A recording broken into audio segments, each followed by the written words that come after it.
I think we're both looking forward to retirement. I think it's going to be hysterical. It is. We're going to be both sitting on a park bench somewhere. That is exactly what I want to do. All right. Welcome to the Discover. Actually, I should give myself a moment, unless we want to just jump into it. But welcome to the Discover Indie Film Podcast. I'm your host, Jeff Howard, and I have Fr3deR1cK Taylor with me.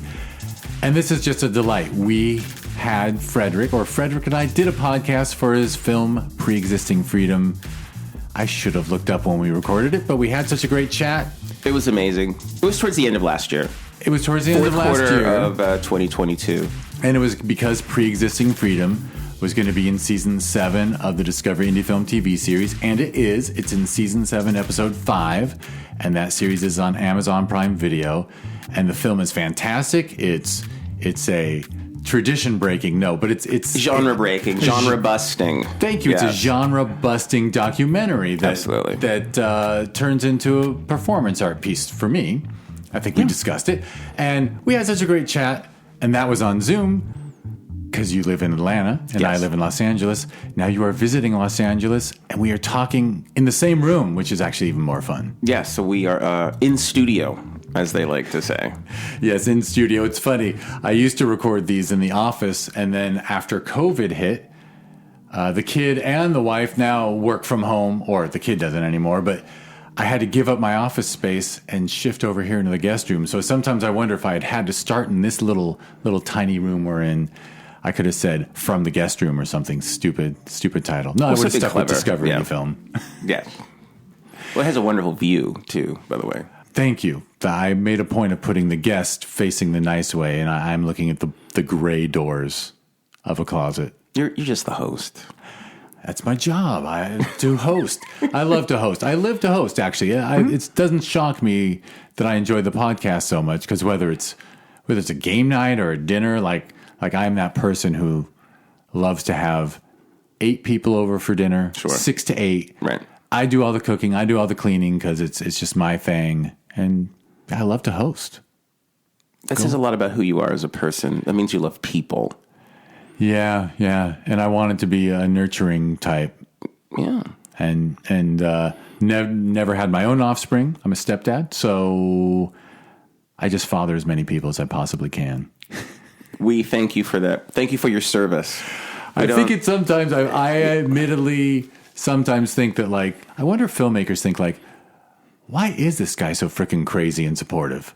And the answer is, I'm just trying to father the planet or parent the planet. I'll remove the binary. Yeah, I'm trying to parent the planet. Absolutely. All you need is love. Not enough people think about others. They spend way too much time thinking about themselves, especially in the business that we're in. This business is it's gone from brutal to somewhat brutal, but no one would call the entertainment business nurturing. No, not at all. Not at all. Capitalistic, yes. Cutthroat, acquisitional. Yeah, transactional. Oh, completely, without a doubt. Yeah, I know you think people like you, and then they don't. When they find out you can't help their career, it's over. Yeah, they've lost your number. Yeah, the one that hurts the most is homogenized. It is just all watering its way to the center. To the lowest common denominator. It goes to the center and down. It's the weirdest thing. Any value that you could get from being in the center is out the window because everybody's going down.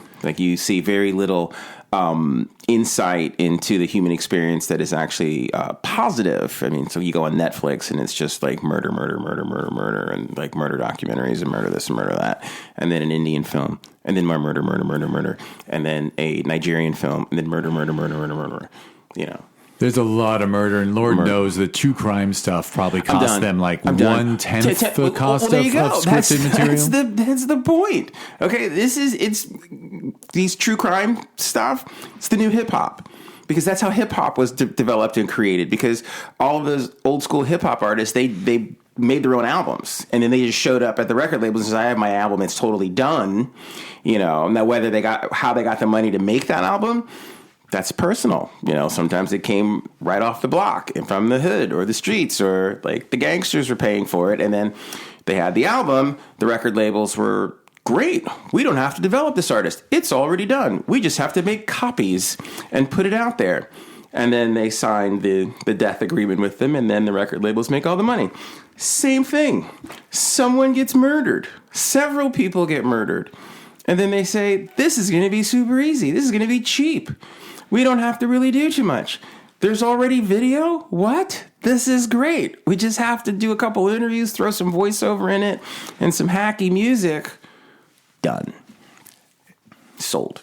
100%. Yeah. 100%. And it's no strange coincidence that, and it's that lowest common denominator thing that it draws in enough eyeballs that there's very little incentive to do something better. Sure. I mean, hip hop cannibalized itself, especially in the 90s. And I mean, a bunch of guys sitting around in a room going, should we let the N-word fly or not on radio? Let it fly. Let it fly. You know what I mean? And they made a ton of money off of it. They didn't care. It was a really bad idea. It just completely knocked us sideways as a culture and as a society.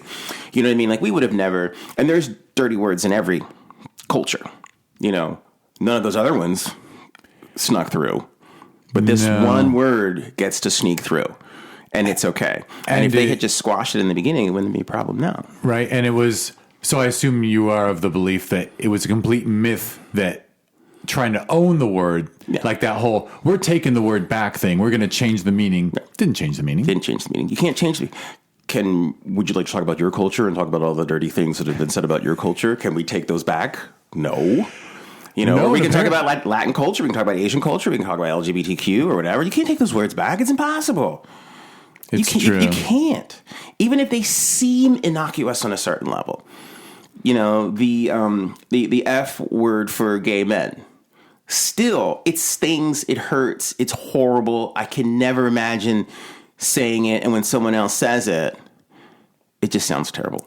It always does. There's nothing you can do about it. It is what it is, and we need to move away from that and evolve our ability to communicate in our language. Yeah, we have to leave it to the bigots. We have you let the bigots keep it. Let it stay so that, because that's one of the horrible arguments you hear from the asshole crowd is, well, if they're using it in a rap song, why can't I use it when I'm at CVS in line behind someone I want to insult? The answer is, I don't know. You'll just get stomped out. There is no answer. It is so incredibly nebulous and violent all at the same time. No, you can't say it, and guess what? Someone will knock your teeth in. Hopefully. But that's the society and the world that we've created. That we're violent for violence sake sometimes. And if we had curbed our behavior from the beginning, we wouldn't have these problems now. What's just nuts. I mean, we're talking now about, missing indigenous women. We're just getting around to it now. And indigenous women have been pillaged for hundreds of years and been missing for hundreds of years and murdered for hundreds of years.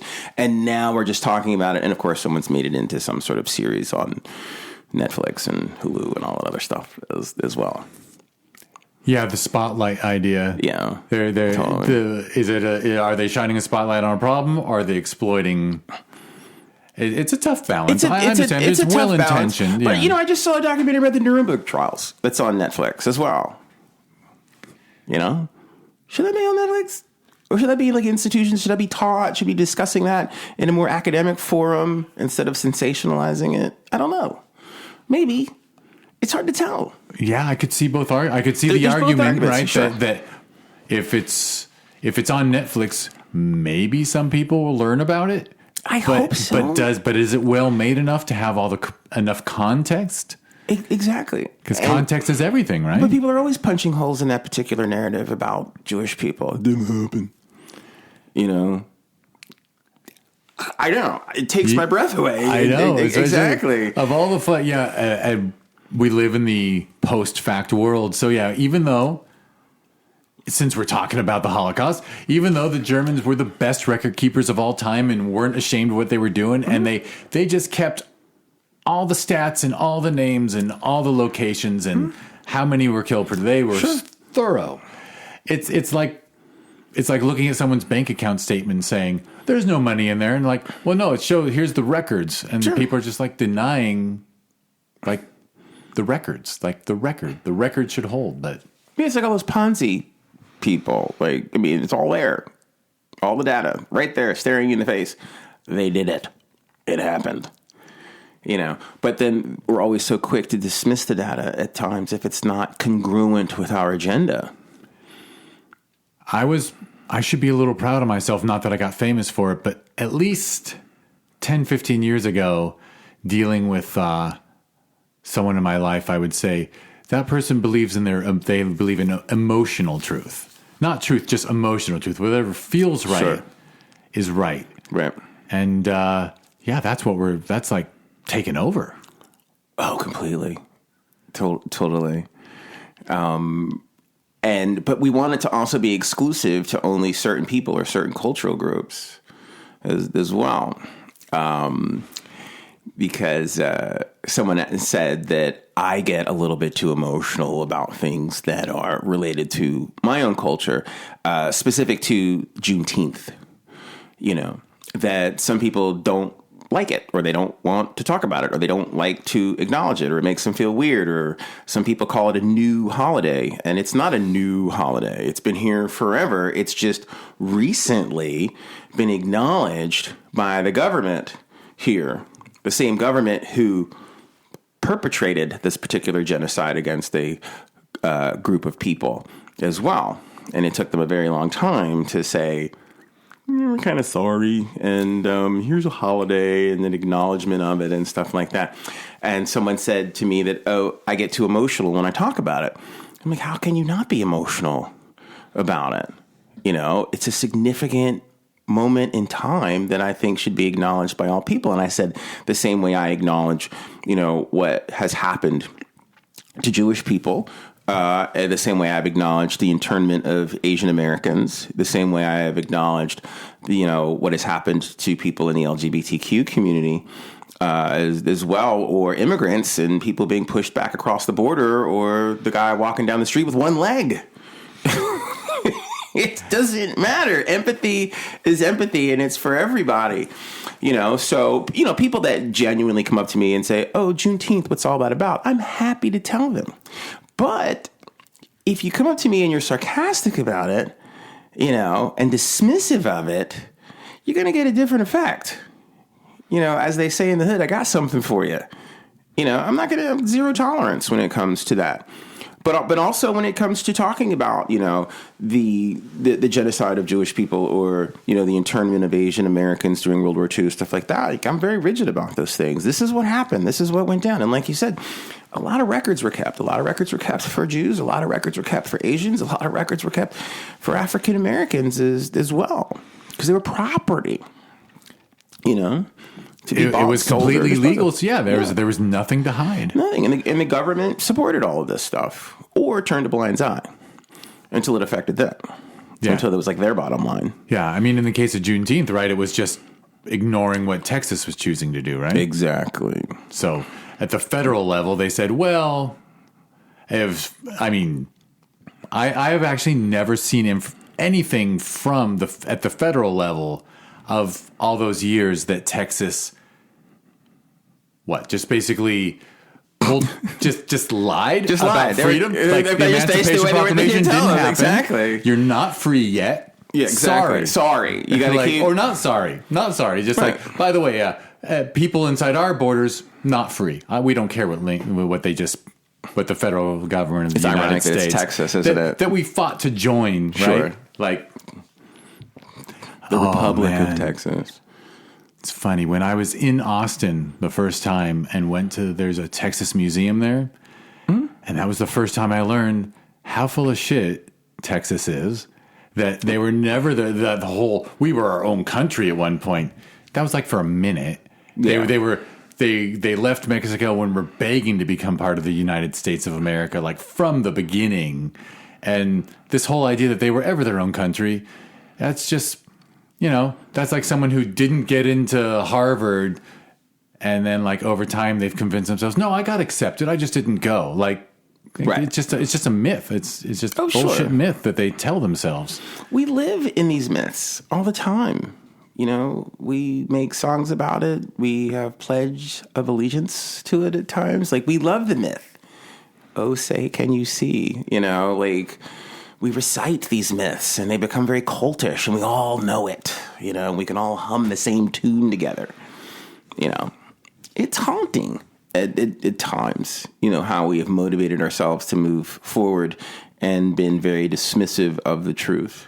You know, off mic, we were talking about some of the things that involve Florida, and in particular, the leadership that's there. And the leadership that's at the top is a son of immigrants from a country that was riddled and shelled for 2 world wars. You know, and his family came here for better opportunities. And now he's saying no one else is allowed to have them. And when they came here, they were a highly persecuted immigrant community. They weren't doing any better than you or I.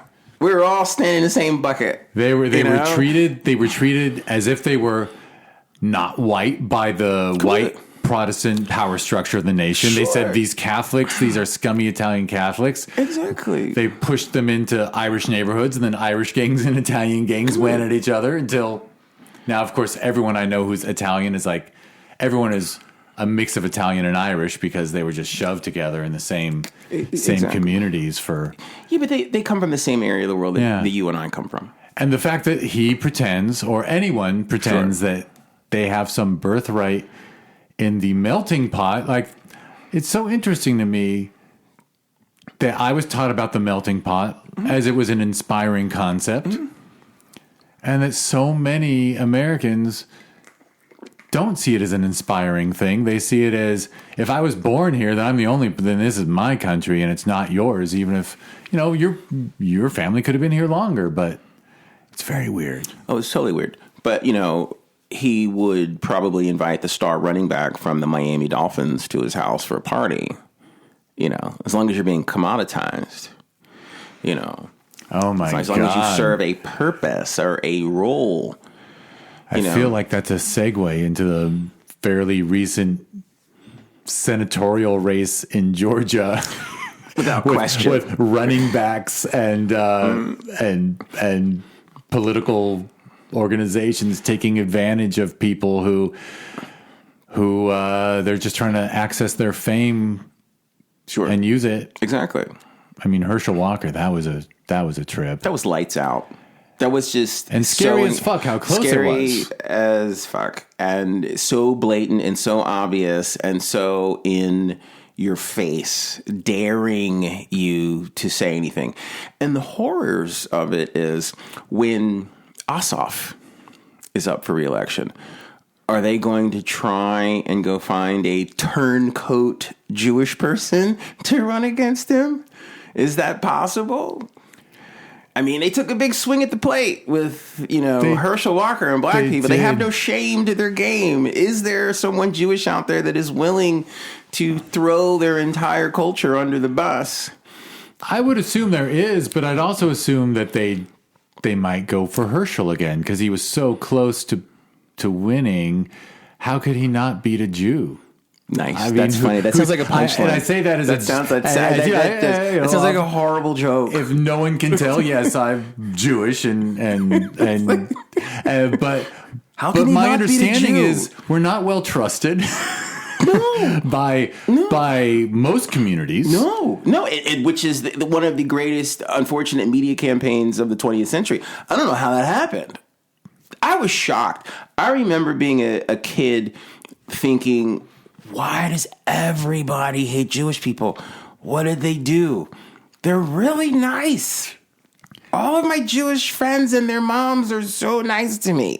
I don't understand what the problem is here. What did they do? Can someone tell me what they did?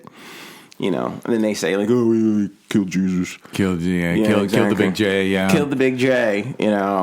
But in reality, I mean, I kind of get why everyone is pissed off. Or Jewish especially people? I understand why the Christian community would have a problem with the Jewish community because... Do they even know why? No. But exactly. My theory, and I guess I'll just say it out loud while it's being recorded, is that they are aware that Christianity was born from the Old Testament and born from Judaism. Really? I don't know. Well, I don't think at least they are know. anymore. Yeah, I feel like they you are, they're just mad at by the way, they're just mad at this late. I don't know. My opinion is they're really pissed off that we reject Christ and are still called chosen. And it's like, the funny thing is, as I was taught, the term chosen people doesn't mean chosen to go to heaven. It doesn't. Everyone goes to heaven who follows the 10 Commandments. Exactly. It means chosen to carry the burden of carrying the word of God, to teach the world morality. Exactly. But then again, if someone came over to my house and said, I'm here to teach you about morality, I might not like him. But then again, Jews don't do a very good job of trying to teach the world morality anyway. But no one does. No one does. That's not picking on my people. We're all guilty as charged when it comes to being, capitalistic schmucks. That's just what this is, Have you met Michael Douglas, in Wall Street? It's just, it encapsulates all of that. That's just who we are. It's crazy. Oh yeah, I mean, it's nuts. The messaging that came along in the latter half of the 20th century, specific to popular culture and music and things like that, and especially once like music video hit and MTV took over, and it was just programming us and turning us into these consuming assholes. For some reason, I guess whenever someone mentions MTV, for some reason, the memory I have clearest was Herbie Hancock doing interviews where he said, I gave the record label one rule, which was don't show me or any other black person in this music video because I want it on MTV. Yeah. And so they did it all with little robots and stuff like that. Animated things, and it was a huge hit. And Herbie Hancock, a musical genius, who was already a musical genius and already a huge hit, and super established jazz musician, had experimented with this new tech, and he knew, hey, I've done something commercial, I want to benefit from it. So right. MTV is actually, I do remember. Have you seen that Bowie interview with an MTV VJ where Bowie is actually pointing out the prejudice? And completely. Because back then, if you were black, you had to be undeniable to get on MTV. I mean, you had to be like Nuclear, you had to be Michael Jackson, you had to be Prince, but the average black dude that's got a couple good songs, they're not going to be on MTV. Especially if they don't present as safe as Michael did. Yeah, exactly. So, desexualized. De-everything. De-everything. Well, literally, like, de-everything. Yeah. And that was painful to watch. And that ended badly. Oh, my God. And tragically as well. So, note to self, be yourself. And we finally are at a space where people are allowed to be more their true selves. And then here comes DeSantis saying, wait a minute, we don't want that. We want you to be like this. Those people are agenda driven. People that want to be identified as their true self are agenda driven. That's what I get out of the whole DeSantis thing. And I just heard on a news podcast this morning, someone that the people that DeSantis has put on the board of a school board or something are pushing the idea that inclusiveness is unfair to people because they're doing that reverse racism. He's an idiot. He's Italian. He was street trash only a generation or two generations ago. Street trash. And now all of a sudden he thinks he's special because he's rubbing shoulders with the Anglos. That's what this is. That's totally what this is. If you took a DNA test of him, it is plausible that he tracks through your culture and my culture, that he's got some of us in him, Yes, he does. He is playing around with some really bad karma. That's fascinating. He's the Harvard guy, right? Was he Harvard or Yale? I think he was Harvard. Which that is what makes him scarier to me. And that doesn't mean as much as it used to. No, but like the Trump, there's the useful idiot, and then there's the intelligent. Oh, sure. Asshole. Like he's more dangerous to me. Oh, he's the James because Bond he knows villain. what he's doing. Sure, absolutely. He could kill us all. There's no question about it. He's the real problem. He'd happily, Sure. if he could legally put armed guards in front of polling centers during an election in neighborhoods that he knows are heavily not going to vote for him, he absolutely would. Sure. He'd say, I'm just protecting people. It's not safe. Not a safe neighborhood that's surrounded with guns. Right. That would suck. He's just, and Florida's sinking into the ocean anyway. So, there's that. I do know a handful of people in California who talk about going to Florida. And I'm like, do the math. Do the math, because actually you think the no income tax thing means something, but it just means you pay taxes somewhere else. It's not like they're not building roads and running power lines. And actually my friend did the numbers. He's like, you're right. Like if we moved to Texas or Florida, our taxes would go up. Yeah. They're not tax havens. Whatever. Everybody knows you have to go to Delaware. Yeah, or at least set up your corporation in Delaware. Delaware, exactly. Your answers to everything are Delaware. Yeah, or the Caymans. Maybe or the Caymans. The Caymans or Delaware. Exactly. Oh, Lord. Would have been really cool if I'd moved to the Caymans 35 years ago, and I'm like, hey, I've been here for 35 years. I got a P.O. box. You would be a really fun guy. Number one, everybody would hang out with you. I would. Yeah, you'd be, happy hour Jeff. I would. Maybe I'd have a podcast. And you'd have a podcast. the Cayman Islands Film Festival actually could have been a nice draw. That's actually a really good film festival, if there was one. There has to be. One. There's 12,000 in this world. You would think there's a Cayman Islands Film Festival. And so there's a film festival on every corner. Exactly. Like that where you had lunch. Or whatever. I was going to joke where you were earlier before you came here. I'm sure there's a public school 818 film. They should have. I just gave her free, as if it matters. But yeah, I almost said, hey, I'll meet you at public school since you're right above it. But I'm not. So anyway, what else is on your mind? Gosh, I think the biggest thing that is on my mind is 2023. Obviously, trying to get off to a good start. I really want to get traction and momentum. And I think a lot now about, finance and distribution. Like everything has really come to that. Creating new ideas, new concepts is awesome. But at the same time, too, I really want to be more targeted moving forward. And also strategic partnerships. I really want to be affiliated and work with people that want to work and that want to learn and that want to grow and genuinely are inspired by others. I can't work with people anymore who have these fragile eggshell-like egos, and then they want to be at the top of the heap. They don't know what they're doing. They don't have the gravitas. They don't have the experience. They haven't, paid the cost to be the boss, but they want everything to orbit around them as if they have gravitational pull. And there's a lot of fraudulent people that are in our business now. And, because maybe the barrier to entry is really low, the tech has created that, or, we're in such an incredibly relationship-driven business to the point now that we fear nepotism. It's literally, that's the ultimate in who who bore you or brought you into this world is becoming a bigger determining factor for your success in Hollywood as well. And what this is doing is it's hip checking a lot of other really talented people. I mean, there's some kid out there somewhere in middle America who's really talented.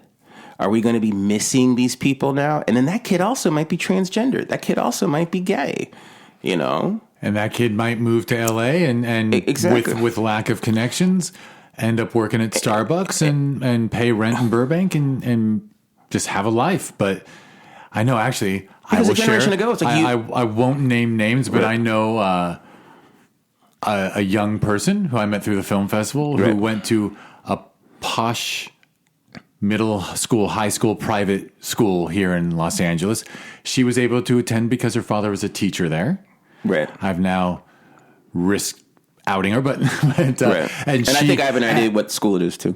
Yeah, it's Crossroads. Yeah.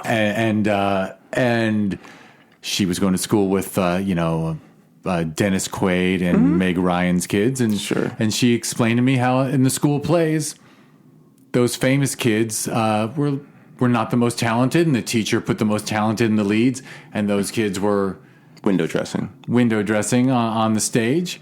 And of course, after graduation, the kids of the famous skipped college and just got Amazon Prime series because there's nothing standing in their way. No, absolutely not. Yeah, so for a meritocracy, there were already other kids with more talent, more promise. Sure, exactly. It's not their fault. I do recall a film producer who gave these little seminars, and he said, "Stop bitching about nepotism. I mean, if you want to try an industry with nepotism, try to get into farming if your family doesn't own a farm." It was pithy. Extraordinarily pithy. Pithy. Did I say pithy? Pithy. But that's what we like to do. We like to dismiss people.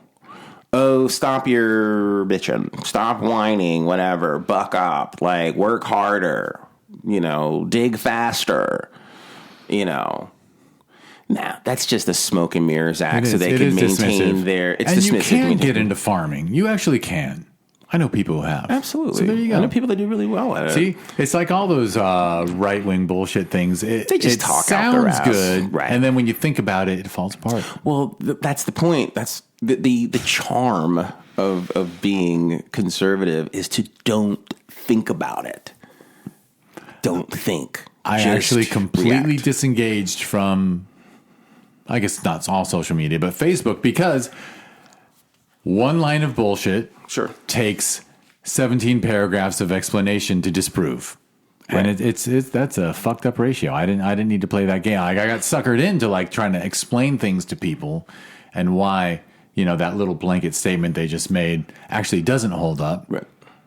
And then they just can repeat the blanket statement back at you and dismiss it. It's yeah, that's right. Yeah, all the power is in not talking in those situations. I just shut down. I just don't say anything. I just sit there and I just look at them like they're crazy, as my grandmother used to like to say. That was a far more effective tool, and that was something I learned from her because my grandmother was African American and she grew up in the Deep South. And so this is how you face stupidity. And she got a fistful of it, in the first half of the 20th century. Good Lord, it sucked to be ethnic back in the day. And she said the greatest power that you had was just passive resistance. And you just, okay, you're going to be a nut. I'm going to stand here until you're done being a nut. Or I'm just going to walk away. Or I'm just going to look at you like you're crazy. See you, bye. That was it. To try to have the argument, it's a waste of time.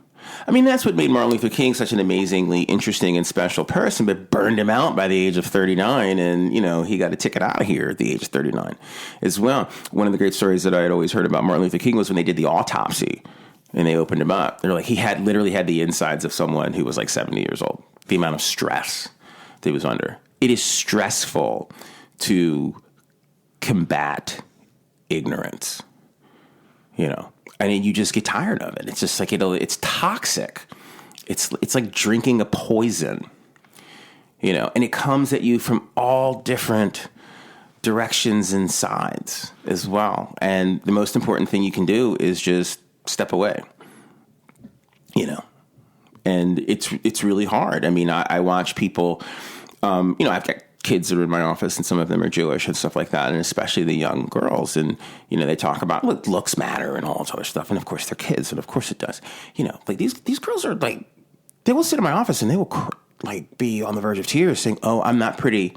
My nose, my lips, my eyes, my hair that's big curls or whatever. And they're traumatized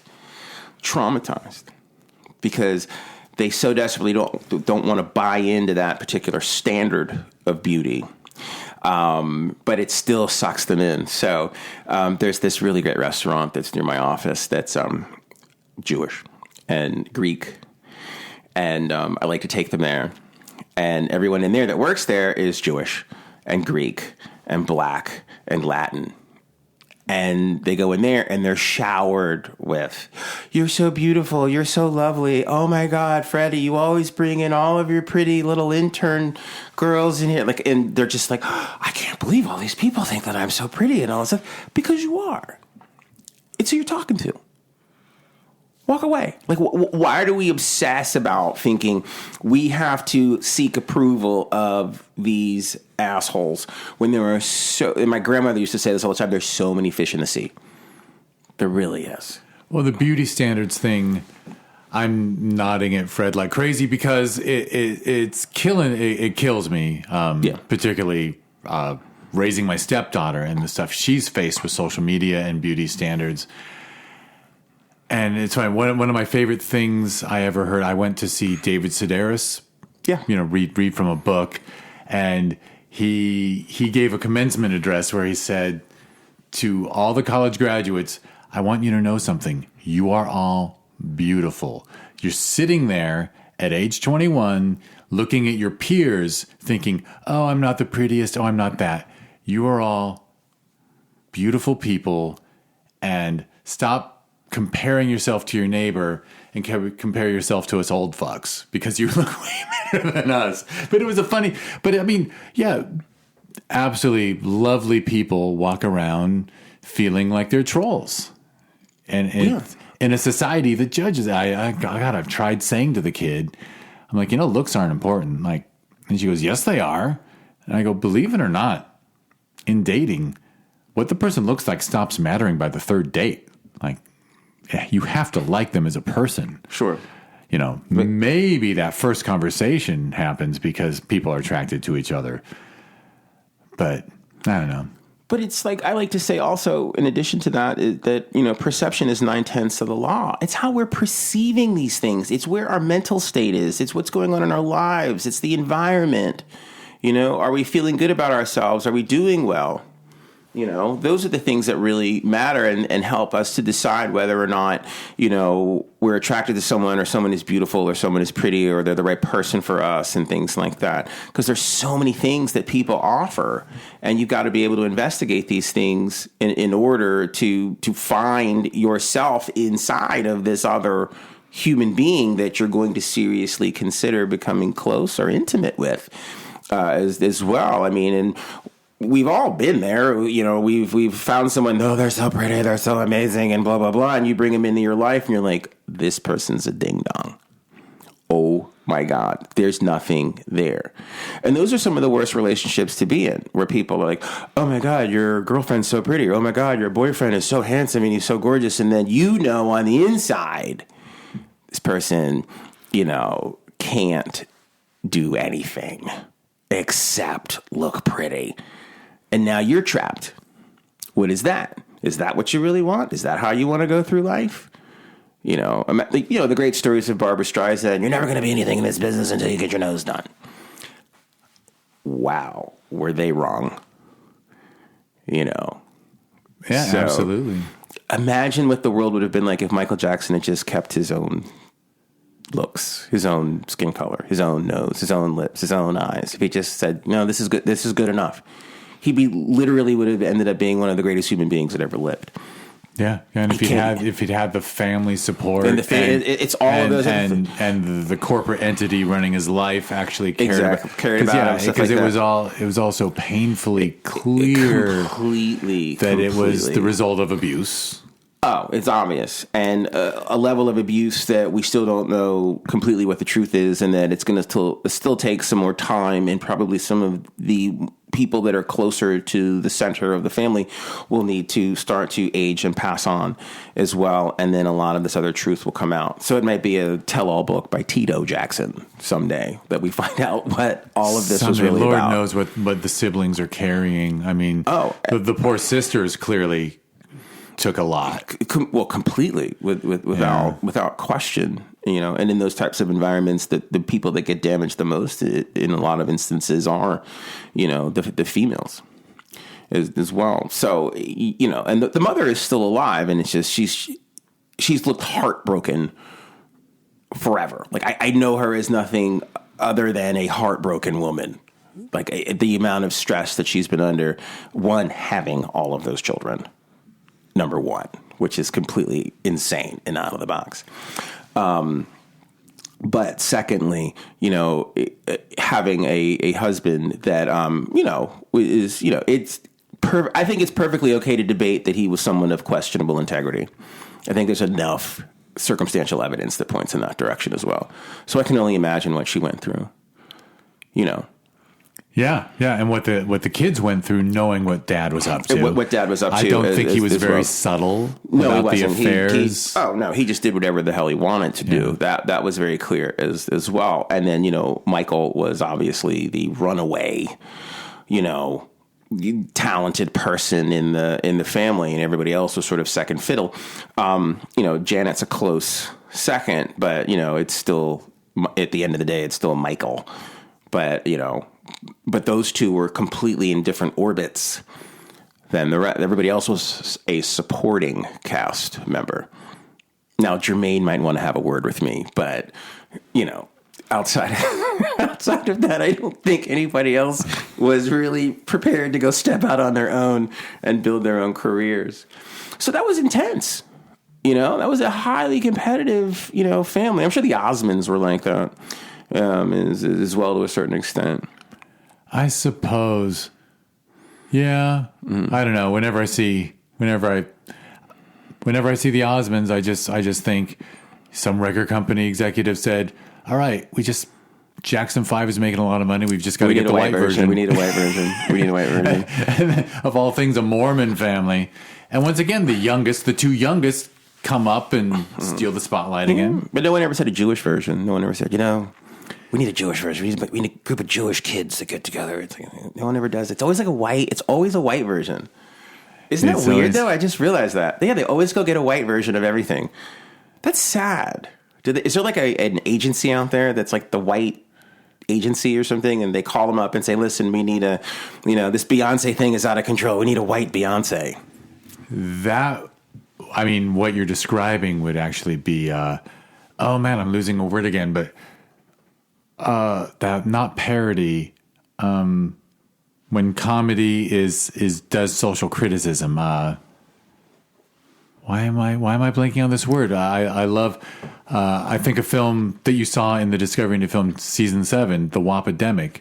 Yeah. I told her this is wonderful, and now I'm missing the word. What's the word for when comedy does social criticism, but in a funny way so that people can accept it? It's a James Carlin. It's a mother. Oh my God! Did I say James Carlin? Starts with an S. It's not sarcasm. Satire? Satire? No, not satire. Was it satire? Son of a gun. But anyway, right. You just described a film I would love to see. If you did a fictional film, and they just go throughout, is it through history about the agency, sort of one block off of Madison Avenue that does the white version of everything, that gathers up. Okay, we got to find the white family of 5 brothers. Okay, we got to find the white breakdancers. The white Chuck Berry. We got to find the white this, the white that, and just. Well, Pat Boone was technically the white Little Richard. That was a thing. Have you ever listened to him redo Little Richard songs? No, they're terrible. Don't listen to him. No, I was thinking of Elvis, who I. Well, that's an honor. Yeah, that's Bo Diddley. You're literally watching Bo Diddley. That's what that is. And it was stupid and horribly unequal.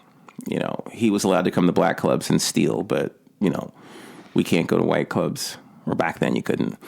But then why would you anyway? Like, what could you, as a black person, steal from a white person in entertainment that you would really even care about?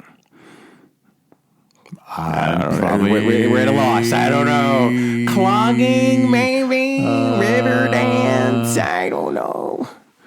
I always thought that, like, Michael Jackson and Prince melded a little bit. I think, Prince was pretty good at, taking... influences of rock. Jimi Hendrix as well, which ultimately rock and roll was still a black thing. It's just all weird how it all just sort of circulates around.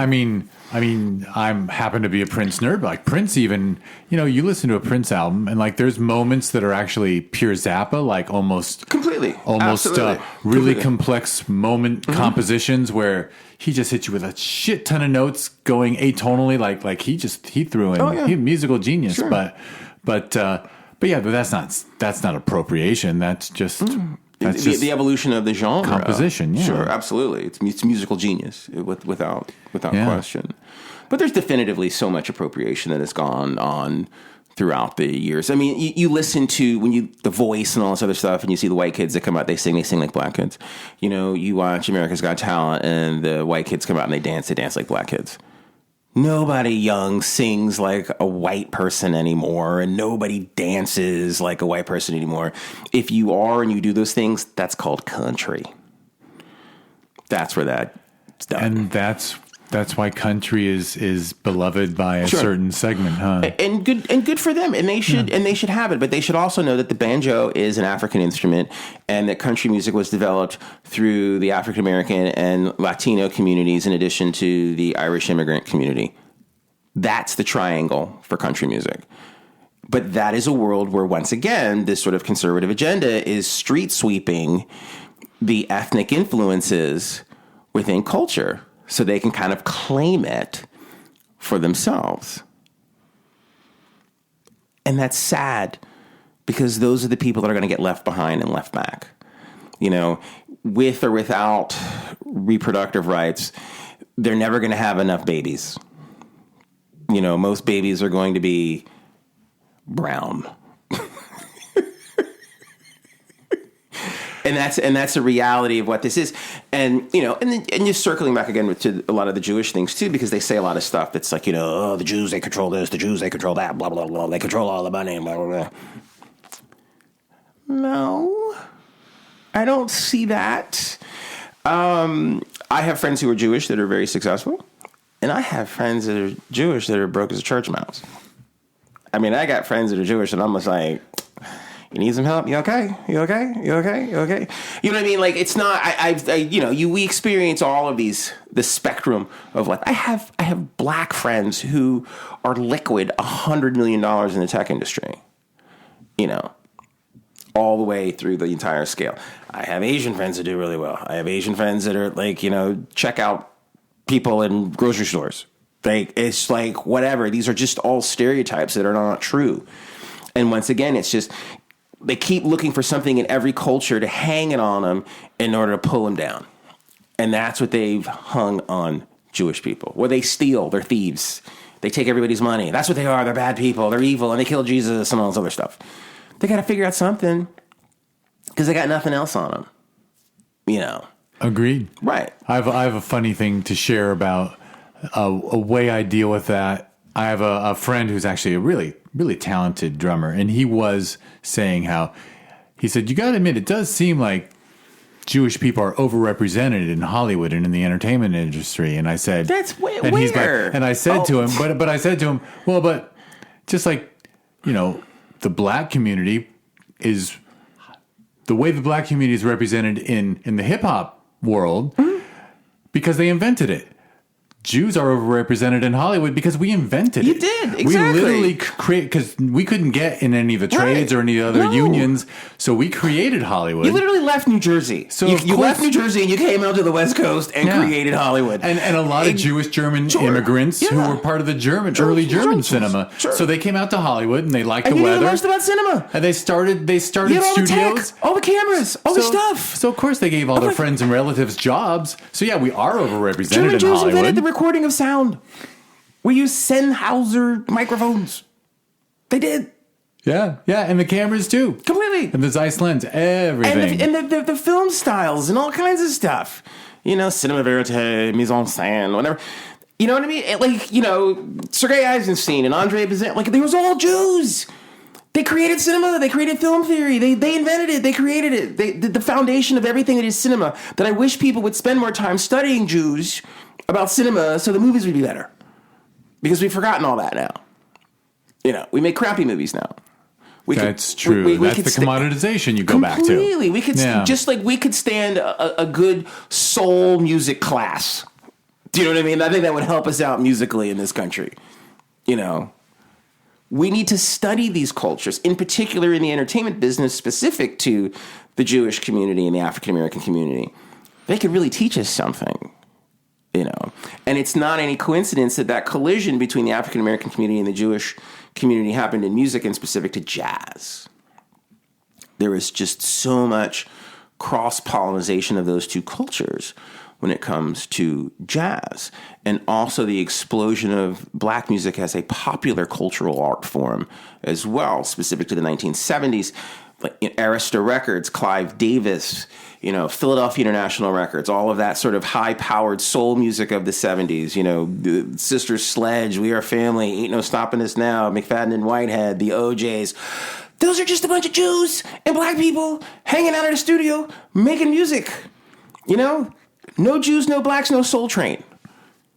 Just like, why is this such a big deal to people and they feel so uncomfortable and threatened by it? You know, and Jewish people have made a contribution in every aspect of society in America.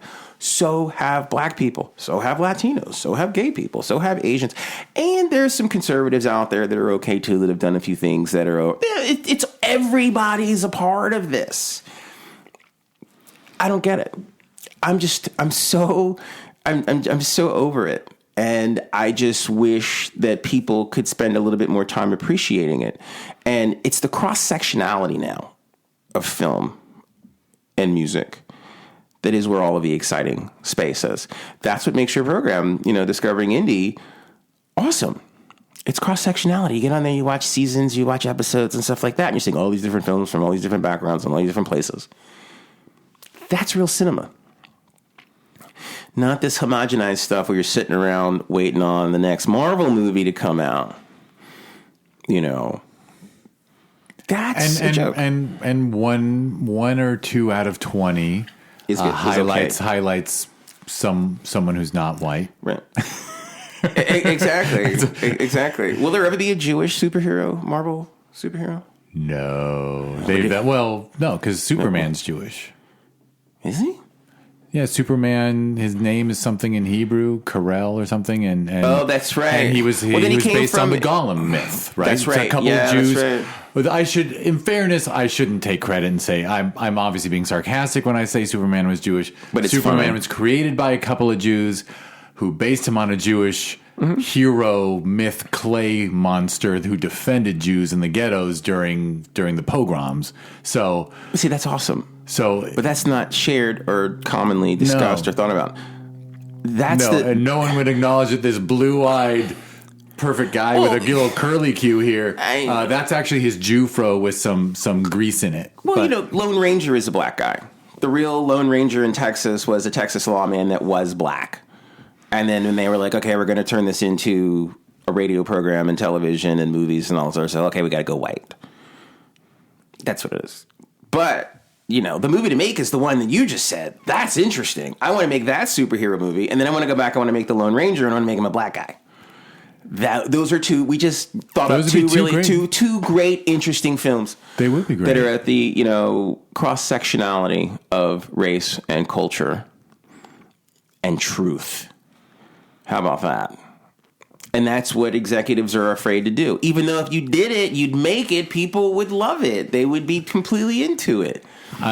Frederick is watching me throw my hands in the air because I love history. I discovered history in my 40s. Admittedly, in college, I avoided history. Right. I didn't appreciate it, but I love reading history. And every time there's a historically based TV series, even even if they pretend, even when they're openly not following the truth, like that, The Great, based on Catherine the Great on Netflix. Right. I go, I know this is all wrong, and I go back and I just take the easy route and I read Wikipedia about Catherine the Great, and I read and I go, the fucking true story is so much more interesting than this fictionalized version. Could you just tell the truth? It's fascinating. They don't want the truth. They want the myth. They want the lie. They're, for some strange reason, they're invigorated by it. Do you ever go on Sirius FM and listen to like the old 40s network? The audio, like they play old 40s songs? I actually don't have Sirius. You should get it. It's pretty good. Probably should. They play all of the white music that is remakes of black music. So someone gets on there and ain't misbehaving, saving all my love for you. That's a black song by Fats Waller, you know.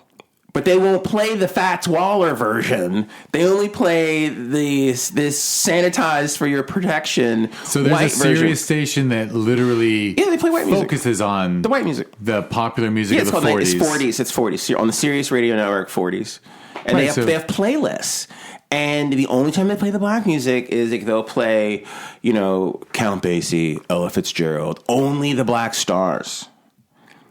But then all this other music that's been written, it's the remakes with the white people, you know. And back in those days, in the big bands, they had like the big band room where Benny Goodman's playing and all this other stuff. And then they'd have the little room, and that's where all of the brothers were and the Jews. Okay, and so Benny Goodman would go into the small room and listen to the Jews and the blacks playing songs. Oh, I love that. That's great. I want to do that. And then they go and play it in the big room, and then it would become a hit, right? And then they'd steal the publishing, of course. You'd get a third of it. You and I'd be standing there holding the bag, you know, and that was the game. And they believe that as a rite of passage. They believe that as like they come first. It's kind of them, Jews, blacks, and then kind of everybody else. That's their deal. And the only reason that we got bumped up in line is because we're such an incredible commodity to have. They make so much money off of us. That's why everyone held their breath collectively when that young man went into cardiac arrest on the football field. Because I was like, this brother dies. This industry might take a serious hit. How do you come back from that? If that guy died on TV, right there, boom. I don't think we'd have finished the season. I don't think we'd be having the Super Bowl, you know. Oh, I bet they would have. There's too much money on the line. They'd have swept his carcass off to the side and kept going. But I haven't watched that sport. I realize it's a very popular sport, but I mean, honestly, I just see it. Go Google that hit. Just see that violent hit. I just think that sport should be illegal. It is illegal. It should be illegal. It is illegal. We just do it anyway. Should be illegal at every level. It's dangerous, but they don't care because it's black and brown children. If it was just, you know, people running into each other playing golf. I'm so sick of the golf violence too. I'm actually sick of the way golfers, the way golfers walk around and poorly dressed. They suffer for us, and then they end up with arthritis, and they can barely move their arms. They're all alcoholics in their 50s. Well, that's true. You got to love a sport that you get better at with a couple drinks. That's their game. Bowling and golf. Bowling and golf. Exactly. You know, they're so good at those things, bowling and golf.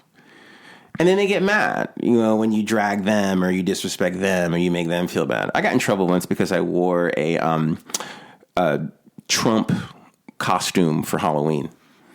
Now, I didn't wear it. In the last few years? It was during the presidency? During his presidency. I went to a Halloween party dressed as Trump. You know, had the wig, had the suit. Did you put a pillow under your shirt? Yeah, the wig, the suit, the pillow, the super long, inappropriate red tie, you know, a blue suit, white shirt, and I offended so many people. There were actually people that were really upset about it. You know, young hipsters thought it was funny. You were clearly mocking him? I have to. I mean, you know, obviously. Like the only people who should be mad would be a Trump fan who doesn't like seeing him mocked, but I guess that's what we're dealing with now. They were very intense about it, like, you know, you're disrespecting the president and blah, blah, blah, blah. Oh, that was what you got. Oh, yeah, I got a lot of that. That was insane. Yeah. Wow. Yeah. They want you to know your place, and I didn't know my place. I stepped out of my lane. Even though they do it all the time. They constantly mock other cultures and people and say evil things about other cultures and people. They sure didn't have a problem with criticizing the president when he was black. Nope, not at all. And now that he's white again, we still only have one pronoun for presidents in this country. But now that he's white again, no problem putting him down and saying he's senile and worthless. Exactly. It's bizarre. Exactly. But then if that other real senile and worthless guy had won for a second term, oh, don't disrespect him. God is working through him. He is an imperfect vessel. We should follow him. Get out of here. He's a moron. He's one of the stupidest human beings I've ever known. And I've known him to be stupid because I grew up in the Northeast. And he's been famously stupid. And black people have hated him all the way back to the early 70s when he was like putting them on the streets. Okay. Because his dad told him to. Because his dad, who is even more evil than him and taught him evil, did it as well. Yeah, his dad used the words and then he said, oh, I'll do everything my dad does, but I won't use the words. We don't use those words anymore. Exactly. And he thought that made him... But he does use the words. He's well known to use them. All the time. He does that, white privilege guy thing of I'm going to throw this word out and see how you react to it. See how you react to it. I want to see how you react. Exactly. And of course, how does he react at the slightest slight? Oh, he is so thin-skinned, and so weak-chinned. It's unbelievable. It's hard to believe that he actually is a man, or in any semblance of what I understood a man to be in the 20th century. Like, this guy's got no spine. He's not a real person. He's just a puppet. And he's got some pretty evil people behind him navigating him and manipulating him as well. Now, those people scare me. I'm afraid of them, but I ain't afraid of Donald Trump. What's he going to do? Send in a tweet. In a lot of ways, we were lucky that it was him, because if it had been a Ted Cruz, then you would have had evil with competence. Completely. At least we had evil with incompetence. Exactly. And a plague, a pandemic, other than, God sending locusts, we needed something to just kind of knock him sideways. And that really helped. Now, 8 out of 10 people in America are vaccinated. Do you know that? I just heard that statistic. I did not know that. Yeah, isn't that amazing? Quietly, everybody's getting vaccinated. So once we stopped begging them to do it, they started doing it. That last 40%. Well, they don't want to be told what to do. They don't want to be told what to do. But they want to tell us what to do, which is interesting, and how to learn and what to study and what to talk about. Kids should be learning about, people of Jewish heritage, African heritage, Latin, Asian, LGBTQ. Those are not agenda-driven, legacies. They are a part of a human experience, and these, sorry, but anybody that doesn't think that these cultures have value in an academic setting is a cracker. And they actually think the only thing that matters is their stupid bald ego. And don't ever forget the Alamo and 9/11 and the War of 1812, whatever the hell else, or, Washington crossing the Delaware or whatever, a slave owner crossing the Delaware, whatever. I frequently try to explain to people, and I don't know why, but I know you'll dig this, so I'm just sharing it. I try to explain to people, Washington couldn't have won that revolution. It was the French won the war for us. Yes. We were just a vassal country for France to fight their ultimate enemy, England. But that's another myth people love. They love the myth that we fought the most powerful country on earth. Yeah, because the second most powerful country on earth backed us financially and with soldiers and with ships. And we would have lost in 5 seconds if it weren't for the French. Right. Exactly. And when the Germans crossed over into France in World War II, were we there? No. We didn't immediately say, we got your back. They didn't speak our language. We weaned out of that. It's very weird that we re-hooked up with England so tightly. Exactly. And lost our love for the French. If only we'd been like Canada and forced bilingualism from the beginning. We would be so much better off. We just said, you know what? The French gave us this country. Let's use both. And I recall, and I don't know if it's true, but I recall at the Continental Congress, because there was so much anti-British sentiment, that they talked about making the official language of this country either French or German and not English, because we wanted to disassociate from England. But we stuck with English, and And now the worst thing is like, I can't speak French or Spanish to save my life. Exactly. And it was never encouraged. I mean, in fact, you were encouraged to only speak one language, which again goes back to the myth and the cult and all this other stuff to keep us down and to keep us compartmentalized. Because what would have happened if you were able to speak multiple languages? You'd have had more options. You would have been far more insightful globally and politically as well. You would have aspired to say, for spring break, I'm not going to go to Florida and blow my brains out drinking. I'm going to go to Italy. I'm going to go to France. I could read a newspaper or a website, and you would learn more from the point of view of another country. Exactly. They don't want you to do that. I still think about taking French lessons. I know I think about it pretty hard to get into my brain. I think about it every time I get in the room with the French. Like I feel like an idiot. I feel dumb. I mean, I know I'm not stupid, but I only can speak one language. And I know that handicaps me in my being able to expand myself intellectually, because as far as an English speaker is concerned, I'm not saying I've hit the wall, but I'm very, satiated with all of this English speaking talk. And I want to learn more about other people, and I need those language skills, because some of it is in books, obviously, but a lot of it is just your interactions with others. I want to be able to stand on a street corner in Paris and talk to someone, and he's going to tell me how his day went. Or he may recommend a particular dish I could make at home. Whatever that is, I want to learn. And now I can't learn the way that I want to learn anymore because I don't know enough language. And that's killing me. It's smoking me. And that's even before we get to Hindi and Chinese and Japanese and Korean and all this other stuff that would be very beneficial moving forward. Hugely. Language is the key. Language is what's going to get us over the top. And language, I do believe that language affects the way the brain develops. Completely. So when you speak multiple languages with, our brains, a child can learn 4 or 5 at once, keep them perfectly set in their minds, and then your mind automatically, I think, is more open to shit. Yeah, that might be why we're such a closed-off nation, because you grew up in Europe, you grew up in China, you grew up somewhere else.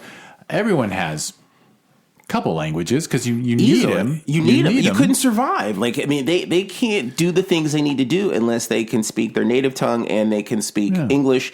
And then their bonus round once they get to French and German and things like that, without a doubt. Yeah, so it just does something. I think it benefits the mind. You very rarely see someone that is insane or chronically depressed that speaks multiple languages. That'd be a hell of a research. I bet someone's done the research on, that's on multilingualism. Completely. Great and documentary. Correlation with... Yep. Done. Absolutely. Yeah. If only they could prove that multilingualism makes people more attractive mates or something. They have to make it prettier. You need to give people a better reason than just it makes you smarter and better. You lose weight in your hips. It's got to be something that they think is beneficial to them. Something that benefits the American. The American dream is not to... Interestingly, it's not to be a better person. It's just to have a nice house and... Have stuff. Car. Stuff. I need stuff. And fame and attention. Now, if we were two famous guys, who's a really famous Jewish guy and a really famous black guy walking around right now? So funny. There's so many. There are, isn't it? That's actually funny. You know what? I'm going to choose my Jew of them all. I'm going to choose Paul Rudd. There you go. We're Paul Rudd and Taye Diggs or something. Taye Diggs. Donald Glover. We're Paul Rudd and Donald Glover. How cool would we be if Paul Rudd and Donald Glover were doing a podcast? We could talk about poop and we would have millions of followers. Millions? Tens of millions? Maybe. Oh, for sure. Yeah, for sure. Yeah. I probably could have thought of a better Jew, but... You probably could have thought of a better Jew. Okay, that's the second funniest thing that you said in this podcast. I thought I could have thought of a better Jew. Yeah, that was a better Jew. I'll try to think of a better Jew. No, but I was going to be cynical and say, but of course, out of those 10 million people, sure, we're going to affect the same numbers they would, because in the end, people just listen to something and they look for confirmation bias, right? Absolutely. I don't know how to open a mind. I try in interpersonal relationships, like with the gentle, like, you know, I have nephews who I love with all my heart, Right. who are being raised by Trumpers, and these are college age kids now. So, and they are Mormon, and I am their Jewish uncle through marriage, ex-marriage now, and you know, I've sat with them in that pool in that backyard that you can see, and said, I just want you guys to know, when people criticize all Republicans, I say, I think of you two, and I say, there are Republicans who I love, and they're good people. So when you hear people talk shit about Democrats or liberals, just think of your number one favorite uncle in the world and know that, like, you should just say in that moment, we're talking about human beings, like, humanize the other side. Sure. I tried. I don't know if it worked with them. Gotta love those dudes, but they need to continue to grow a little bit more. I think there's a lot of pressure to conform in youth culture right now. It's a scary thing to step out of line in their world, you know, and I don't even ask them to do that. I just warn them that your number will come up eventually in life. The bell will ring and you will come to the center of the ring and you will fight, or you will be knocked out. It's your choice. People are so confident. I actually said to one of their uncles once, what if they decided to make the LDS religion illegal again? But I tried to say something like, what if there was actually a law passed that was prejudiced against your people? And he said, it wouldn't happen. And I'm like, it happened before. Why couldn't it happen now? It could totally happen to you. They rescinded Roe v. Wade. I mean, they're pushing back voting laws. Like, they decided to target that particular cultural group. Without question, they could do it. Yeah. They could completely sequester them. This was back during... Actually, this was during our good friend Colin Kaepernick's kneeling. And I was trying to get through to people who claim they were huge... It's always funny when a white guy is a fan of tons of hip hop artists and tons of athletes and this and that, and then one dude kneels during the national anthem and, like, they just hate everybody. They hate everybody. Sucks. One dude that is biracial that was raised by a white family. Yes, so he didn't get the same cautionary tales as someone who had been raised in a different family. He was raised in a white family who told him, you can do anything. You can be anything. You can stand for anything. You are equal. And guess what? He got hit in the teeth. And imagine how he had to come back to have his adoptive parents must have felt. That, wow, we told him he was somebody, and the world out there said, no, you're just another one of those N-word people. You are not equal. You are not equal. Yeah. And we loved him as an equal, and then there's only so much that we can do for him. It must have been crushing. It must have been a very emotional moment for all of them when they got together and they had to talk about that.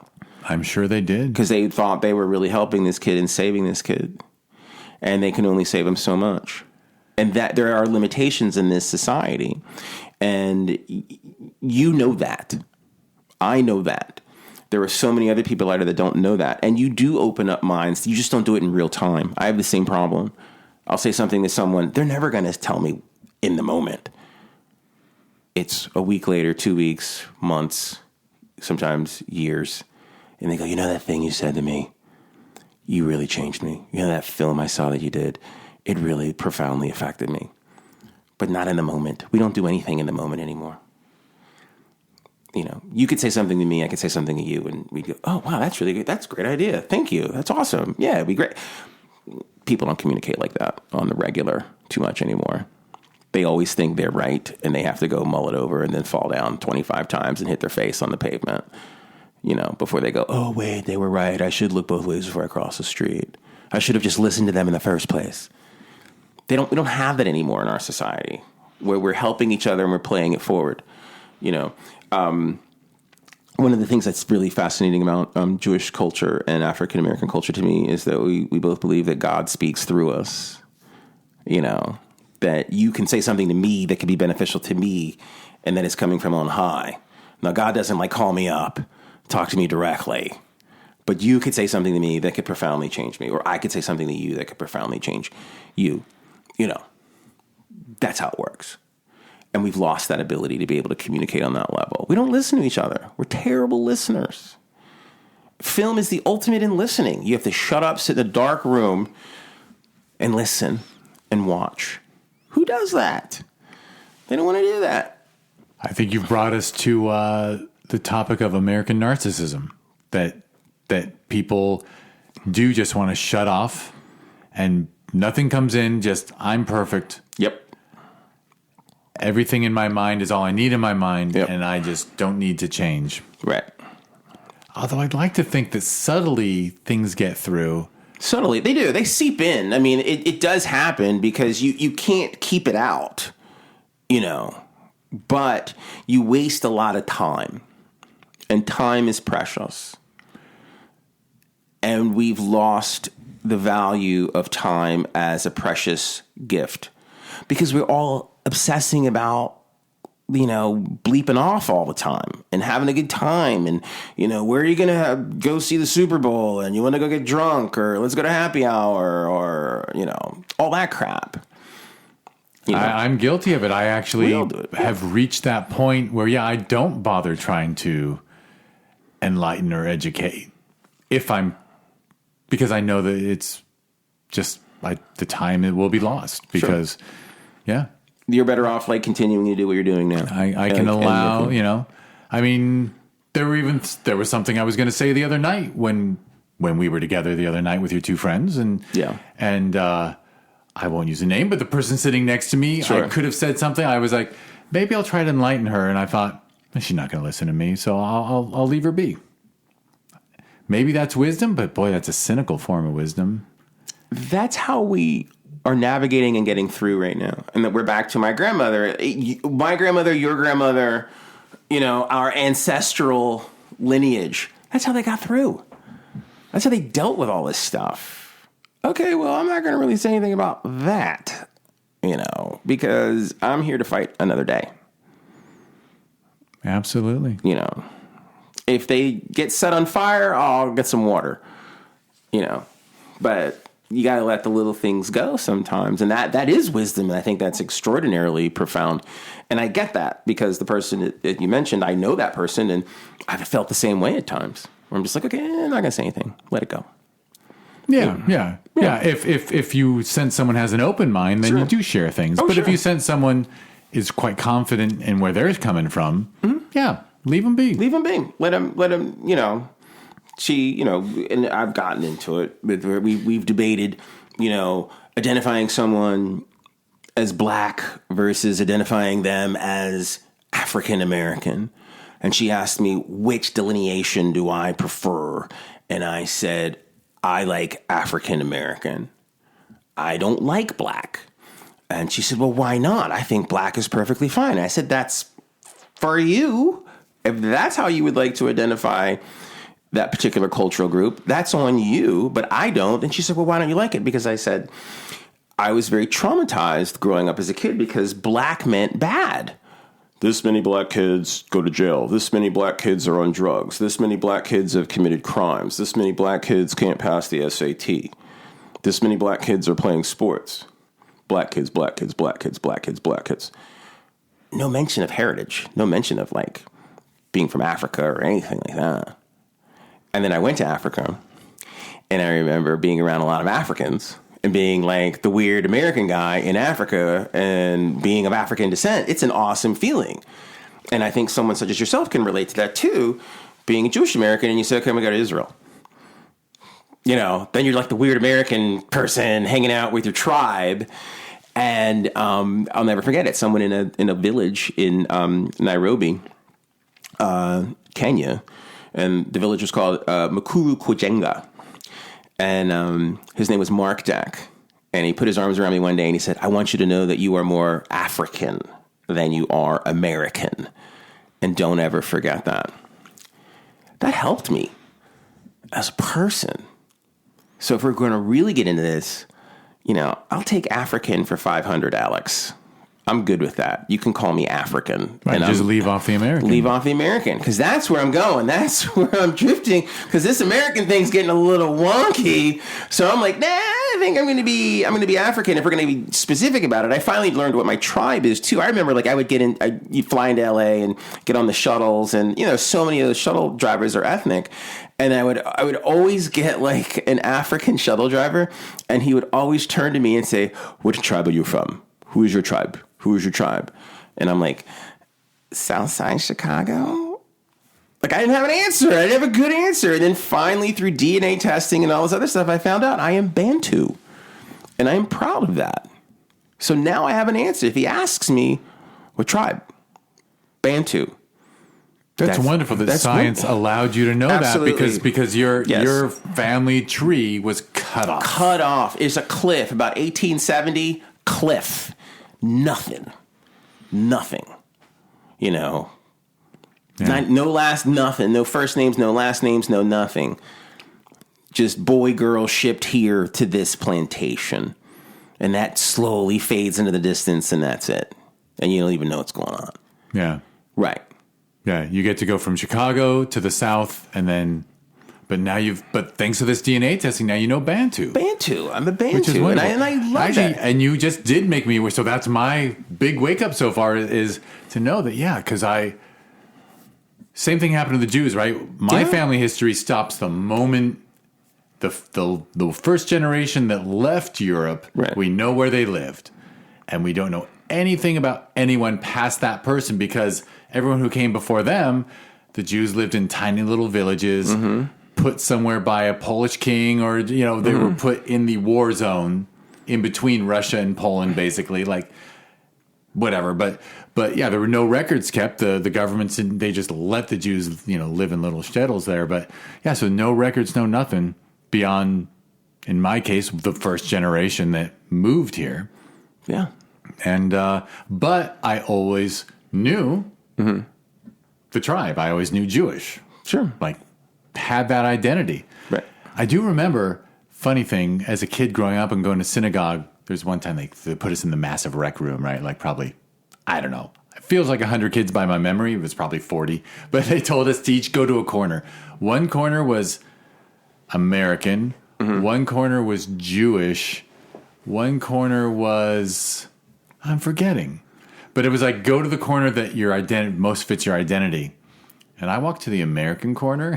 And then like the counselors came over. They're like, why did you guys choose this? I'm like, because this is, I feel like I'm American. But I had the luxury, I guess I could use the word privilege. I had the privilege of knowing that I could choose American and still know that I was Jewish. Sure. Still know where we came from because Lord knows we weren't allowed to intermix with anyone for centuries. That's why we have high cancer rates and shit, all the inbreeding. But I'm keenly aware of that because definitively, because I'm a cancer survivor, it's just crazy. But yeah, that's why nothing's a bigger waste than the 23andMe that a Jew does because. Unless in the last 50 years there's been an intermarriage, like the whole centuries in Europe, no one would screw us. So we're a very, very tight little group there genetically. That's funny. It is funny. Everyone, actually, that's what your friend said at the restaurant the other night. She's like, I'm 99.9. I'm like, yeah, we all are. Like, no one would touch an Ashkenaz. Like, they were like, they thought we were scum of the earth. Yeah. They'd rather sleep with garbage. But anyway. But some of the nicest people I've ever met, they let me stay in their homes and let me go on their podcasts.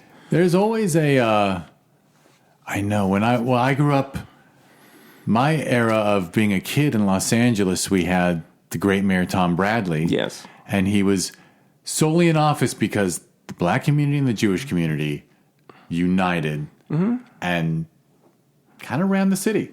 Yeah. And it is actually tragic that those communities don't cooperate anymore. It's heartbreaking. I can't stand it. I can't take it. It upsets me as much as black on black crime upsets me. Like, I think it's essential that we figure this out. And honestly, I am more focused on helping to build those bridges than worrying so much about the general market or the general population as well. Like, I could care less about, I want to make sure that, like, crackers like me. I don't give a shit.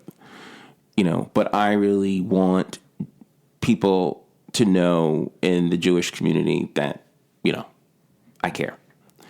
My friend who was Jewish that you met, she had said to me, she's like, you're like a really different kind of black person. You actually care and see my culture as equal to yours and with all of the same challenges and heartache and suffering, and like you don't see any difference. And I said, yeah, that's right. I don't. I get it. Totally understand.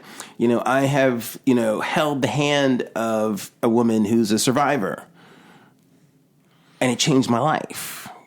Yeah, I mean, you were lucky enough to encounter that as a kid. Completely. Absolutely. And, and I remember moving into a neighborhood, and the other family that people didn't like in the neighborhood was the Novaks, and I saw the difference. I could tell the difference. I knew where I was welcomed. It was like the Finkles wanted me to go on a picnic with them and, sit on their blanket during, field day in middle school. I saw what it is. I totally get it. I remember I wore this shirt once to school that said, "Kiss me, I'm black." Because all these other kids had these like, "Kiss me, I'm Irish," "Kiss me, I'm Italian," whatever. And I'll never forget it. This little Jewish lady comes over to me and hugs me and says, "What would you do if I kissed you right now?" And I said, "I don't know." And then she kissed me. And I guess I must have been like in 6th grade or something. Yeah, so probably just, well, yeah, one of those. You rub your face. You rub the face after, but I remember that moment. I'll remember that moment for the rest of my life. Yeah, exactly. Those are the things that I want to be able to share. Those are the things I want to be able to capture in story and in film and things like that too. I think those things are essential and important. And the funny thing about it is, like, when you start bringing the Jewish culture and the African American culture together, you get results immediately. That's sort of immediacy that you were talking about of changing lives right there on the spot. I've seen it happen. I think it's extraordinary, and I think it's profound where it happens. Whether you're talking about music or whether you're talking about film, stage, theater, politics, Warnock and Ossoff were riding in the same vehicle at the LGBTQ parade back in October of last year in Atlanta, and it was awesome. It was the best moment in the whole parade. And there they are, riding in the same car in a convertible, waving at everybody going down the street. That's what I want. That's going to make a difference. That changes the world. That hits them right where they don't want to be hit, And that makes a real statement. I mean, Georgia right now is living in total fear because Warnock and Ossoff are in office. They're scared. Oh my God, these blacks, these Jews, these blacks, these Jews. It scares them. It upsets them so much that they went out and they got a meatball to run against Warnock. And then in your theory, they're going to go take that same meatball and run him against Ossoff, which is an interesting. I know it's an interesting play. It's an interesting play. Would Herschel lose to a Jew as well? I think the answer is yes. I would hope that he's such a bad candidate. He is a bad candidate. But you got to assume, well, I'm putting on my RNC brain, and I'm thinking they would just do some polling.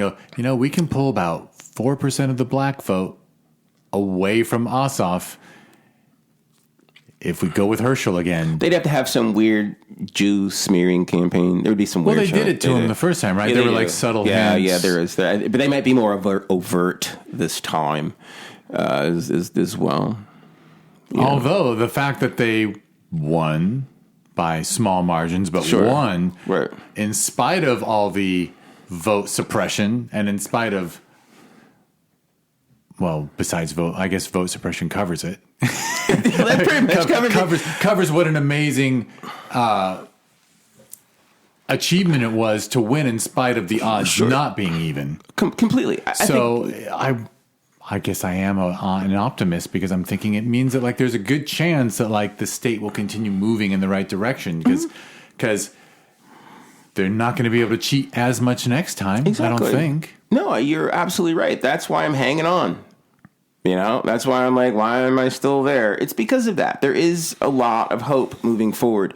And I get to be on the front lines of that. And I want to be a content creator in that space as well. And I want to use it as a springboard for a lot of these other discussions that I can have in other markets across the country and also the world as well. I want to be a global filmmaker. And the best place for me to be to do that is Atlanta.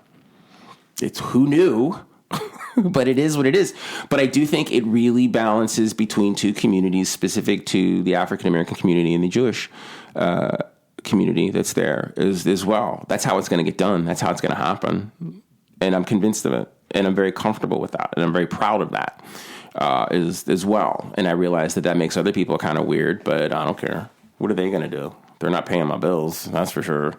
And so they all keep running into this sort of, pseudo utopian world of like, oh, we're all like privileged and we're all going to get along and everything's going to be wonderful and fine and there's going to be a place at the table for everyone. No, there's not. These people are racist. They are sexist. They are anti-Semites. They are the worst of the worst. And I hate to say that and be so blunt about it, but it's true. And we've had enough of this. It's old hat, and we've got to move on and move forward. And this country is too important to the rest of the world for us to like wallow in racism, and religious bias. You got to be kidding me.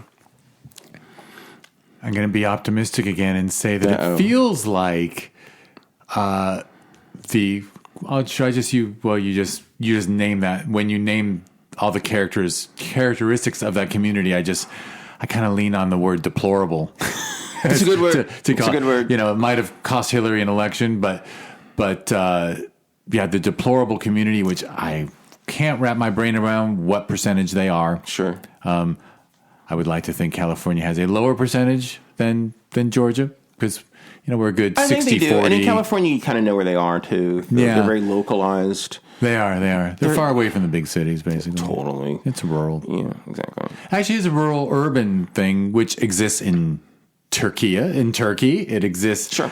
Many other countries have this rural-urban conflict. So, sure. But I was going to turn to the reproductive rights topic and say that it feels like the overreach, and they're not backing off of that overreach, is going to help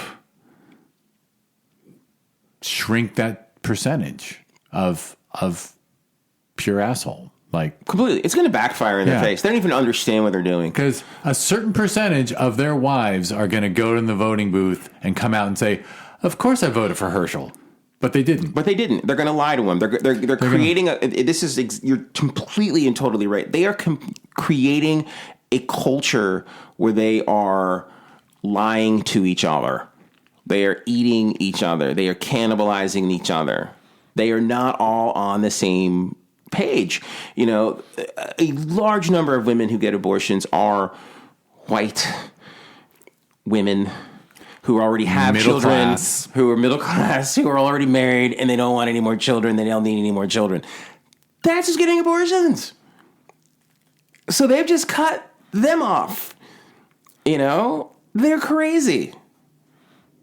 They're going to still figure out a way to get abortions. White women are not going to have any more babies at any more exponential rate than anybody else, And even if we said that they were theoretically that, there's going to be all these white people that are going to have white babies. They'll all be white babies that are born below the poverty line. They're all going to be poor white babies. You want white babies that are born in West Virginia? That are uneducated? I'm not trying to be mean or anything, but I'm just being honest. Like, what are we doing here? That's crazy. And then at the same time, Black people, Latinos, Asians, they have babies. They're going to keep it young, so they're going to have babies too, and you're going to deal with that. Like, that's going to keep happening. You can't stop that, or you're going to have laws for that. Like, they're not allowed to have babies. Get out of here. It's totally, totally ridiculous. It's like gun laws. If we have gun laws that take the guns out of hands of everybody, we'll all be safer. But then you have these bleep holes that are like, well, if you just take guns out of the hands of people of color, then everything will be better. No, you can't do that. That's never going to happen. And the other thing they don't realize too is like everybody thinks that, you know, all these white people have guns or whatever. These people of color got guns too. Like I know some brothers that got a lot of guns. I mean, like I don't even have a gun. I don't even know how to use a gun, wouldn't shoot a gun, whatever. But they're ready to go to war. I mean, they don't understand the culture that they've created with Black and Latino people when it comes to firearms and guns, you know, and now that there are a lot more challenges for, you know, people in the Asian American community too, they're going to like armor up too. Everybody's going to have guns. This is crazy. This is absolutely crazy. And you go into these, you know, LGBTQ clubs and things like that and shoot them up. They're going to get guns too. So how about let's just get rid of guns? Let's try that, you know.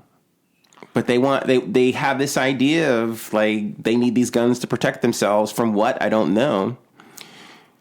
You know, and you know, with the reproductive rights things, I mean, they say that now until it's their son or their daughter in a compromising position, you know, and then they might, you know, see it a little bit differently. There's always an exception for your own. Sure. Always. Right. But these people that are Jewish and that are Black and that are brown and all that, they're not going to turn into white people. They're going to keep being who they are.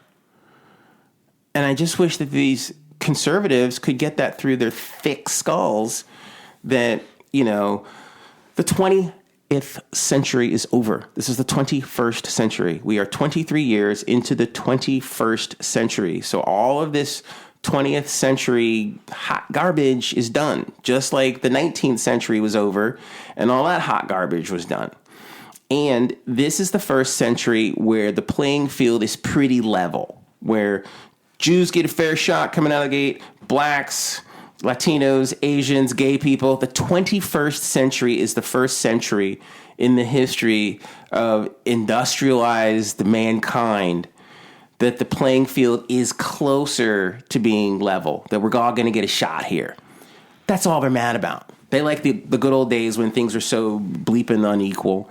You know, and Jews lived in ghettos, Blacks lived in ghettos, Latinos lived in ghettos, everybody lived in a ghetto. That's what they want. But that's not going to happen. So they have to get over themselves. It's not going to happen. We're so far away from that, and that's been over for such a long time. You know, we grew up knowing that. You knew you were someone that mattered, or you were someone special or worthy of opportunity and consideration and respect and love. I knew it too. They didn't know it. And they didn't know that you knew that about yourself. And now they're like really scared and they're way behind. I mean, how many conservative people do you meet that are just like, God, this person's dumb. This person has not gone anywhere, traveled, met anyone, talked to anyone. You know, the lack of travel always stands out. Listen to Coltrane. Like, they know nothing. They know nothing. And I could care less. You're dumb. Bye-bye. Don't have time. You know? Is what it is. I was going to say, I forgot what I was going to say, but what I was going to say before that was I always told people that a pro-choice Republican would be unbeatable for president. And they just can't go there. Like, even when Arnold was a pro-choice Republican, he won the governorship of this very, very democratic state.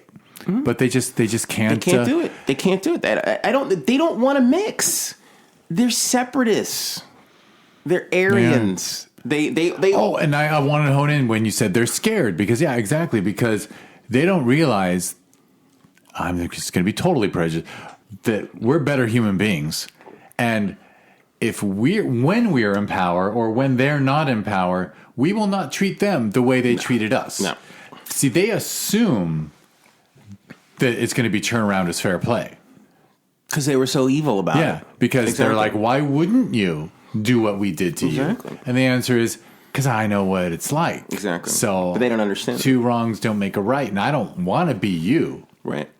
I just want to stop having to put up with your shit. Completely. So they are terrified. Mm. Actually, that was, to talk about the media, that was an episode of Atlanta that I thought was so brilliant, was the reparations one. Yeah. Whereas I just love how it didn't have any characters from the show in it. It was just, let's show you the greatest white nightmare we can. Yeah. And the greatest white nightmare was guy has to pay reparations to the point that he has to start working as a waiter and serving black people. Yeah. Was how it ended. I was like, wow, such amazing storytelling that they just went for this nightmare, the white nightmare. And never seen that before. No, in I media. think that you have to. We don't need them. Name me one thing that a conservative white person does that you can't live without. Me either. Can't think of a thing. Can't think of a thing. Nothing. You know, there's a couple of Luke Bryant songs I like. You know, like it's like I don't know. Like there's not too much going on there that I really care about as far as hardcore. And I don't even think Luke Bryan is conservative. It's conservative where they're just like, you know, we are all about conservative thought, GOP, all this other stuff. What do they do? What are they contributing that is making a difference in our lives? You know, nothing. Nothing positive. Nothing positive. I can't think of anything that they do that I care about that is like profoundly interesting to me that makes a difference that I should knuckle to. You know, but I can look at all of the other cultural. Their lack of relevance must completely. It's been over. It's been over for a long time. You know, I don't guess argue. Since the 80s, right? Maybe Reagan was the last hurrah of that. That was the last hurrah, but, you know, they started like on life support after the Eisenhower. The minute Kennedy got in office, it was all downhill from there. You know, a dirty Irish Catholic. Exactly. Remember that? As I say for them, right? That's a lot of the country. That's what they... Exactly. A pipeline to the Vatican. The Pope's going to be running our country. Yeah. Jeez Louise. And Lord knows our friends in the KKK, like, he don't even consider Catholic white. I know. That's the best part. I say that to Catholics all the time. When they get, like, kind of weird about race, I'm like, get out of here. You're in the same bucket. Yeah, you're not white. No way. No, you're not white. Nobody real white don't like Catholics. Get out of here. You know. DeSantis. You idiot. He scares me. He should. He does scare me. He should. He scares us all. Because he's a fool, as my grandmother would say. He's a fool. And a fool is the person that will take you out. That's the person that burns down the house, is the fool. He's a fool. There's no question about it. You know? And his party is going to have to deal with him. And it's going to come to a head. And they're going to have to make some hardline decisions about, do they want this type of leadership at the top? And I think the answer is no. And then they're going to have to figure out a really creative way to get him to step down or step aside. At the same time, you know, the answer is not Trump either. It'd be a fascinating battle royale if Trump and DeSantis split. They'll cannibalize each other. 25, and then someone else managed to get, 29 in the first couple of primaries or something like that. Who is that person? I don't know, though. It's not Kasich. Exactly, and it won't be the governor of Ohio, what is it, DeWine? He's like the moderate. Yeah, he's the moderate guy who was actually used scientific research during the pandemic. Yeah, I don't know much about him. Me either. We'll see. He might be pretty awful in some ways, but comparatively. So all you're looking at, degrees of losing. Like, that's the best you can get out of that party right now. I say it all the time. Like, stop saying lesser of two evils. The lesser of two evils is less evil. Less evil is a good thing. Oh, yeah, exactly. I'd be happy if the world was a little less evil every day. You sound like an old Jewish man. I should. I wish I had the accent. I prefer the world with a little less evil. I could live with that. A little more locks. A little more locks. Oh, that's always great. I can't stress that enough. Agreed. The food. Not many people appreciate the food. Again, contribution. Do you know what I mean? Like, there's a contribution. We can go to every other culture and say, is there something that they're giving that we want? There's tons of stuff. And then you go, like, conservative right, and you're just like, yeah, we can do without them. They could all go to Texas. Build a wall. They can all go to Texas and we'll build a wall all around Texas. True. My God. It was funny when that narrative changed and all the Californians went, well, we could secede and be have the fifth largest GDP on earth and, be our own country. it'd be better than being part of what's going on right now. Like, and I believe that was Russian propaganda that worked. It was great. Russian propaganda is amazing. But like Californians, we were all walking around going, I don't know if I want to be part of this, part of the new America. Although it really never was. It really was a minority support of candidate who did not win a majority of votes into some weird bullshit called the Electoral College. The slavery defending system that we created. That is still having a rippling effect on our society today. Yeah. And that two of the last 3 Republican victories were losing the popular vote and winning the Electoral College? Yeah. The only one they won was because Bush, there was a war going on. He invaded. He went in and started killing brown people, and everyone loved it. Exactly. And then everybody's behind that. Yeah. Exactly. It's nuts. I know. That's the world. It's crazy. I know. But then you can go back even farther. You know, if John F. Kennedy runs for 2 terms, Bobby Kennedy doesn't get shot. There's no Nixon. If there's no Nixon, there's no Reagan. You know, if there's no Nixon, there's no Fox News, because Roger Ailes started Fox News because he realized, the truth, the press telling the truth really brought us down. Yeah, we gotta create propaganda. We gotta pivot. Exactly. Everything would have changed simply if we had left well enough alone once Kennedy got in office. So I guess we would have needed Kennedy to just stay in D.C. I don't know how we prevent that. But my God. Different world. That'd be an interesting film, too. Awesome. The Kennedy lived film. If the Kennedy had lived film, that'd be a great film. Wow. Would the USA be more like Europe, where the Democratic Party is the moderates, and then the Greens are the liberals? Like, would it be that? Like, I think so. I think that's where we would have been headed without question. Because there were definitely people within the Kennedy administration that were more moderates as well, and that would have been fine. But all of this extremism or this reactionary stuff to the ascension of peoples in North America would have ended. It would have been over with. Would have been done. Very interesting. I haven't seen. I don't know. I know there's a lot of good historical fiction out there that gives you that, but I've never read it. Yeah, but this one is interesting. It's a good conversation piece. I always go back to what if Lincoln had. I know actually that the Confederacy shot first, but what if he just pulled the dudes out and let them secede, and then their economy crumbled because no one was. It would have been a waste. Well, they'd have been killed by all this. There was more. There was so many black people. And then they became an impoverished nation next to the United States, and then one by one they would ask to return. They would vote to return voluntarily, and we'd say, "If you want to return, you know what you got to do." And then they would have abolished slavery on their own, and then they wouldn't be flying around a rebel flag and claiming that makes them an American patriot. Well, they'd had that naval blockades. They would have really had to lock them in. But Europe was like, slavery has to end. We're not going to do business with people who have slaves, and we're going to plant cotton fields in Egypt.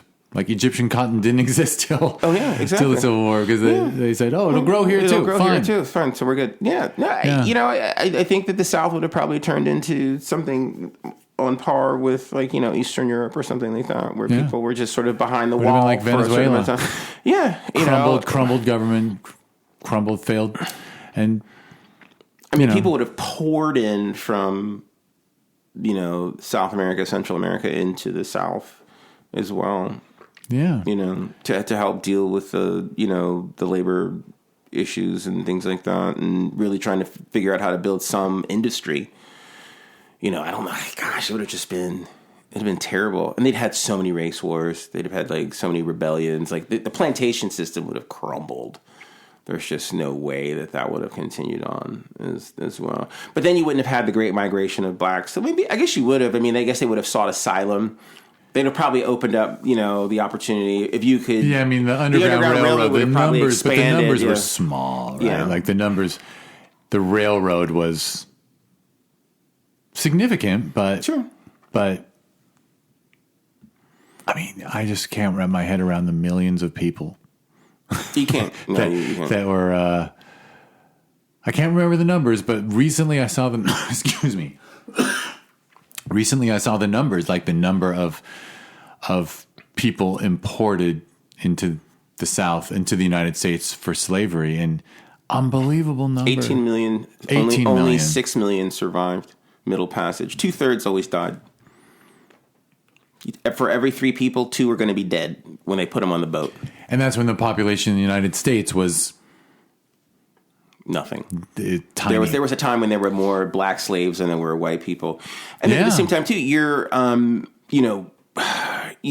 sort of selectively choosing on a genetic level too, because the only people that survived Middle Passage were the ones that were a little bit more genetically superior or didn't have as many issues or ailments.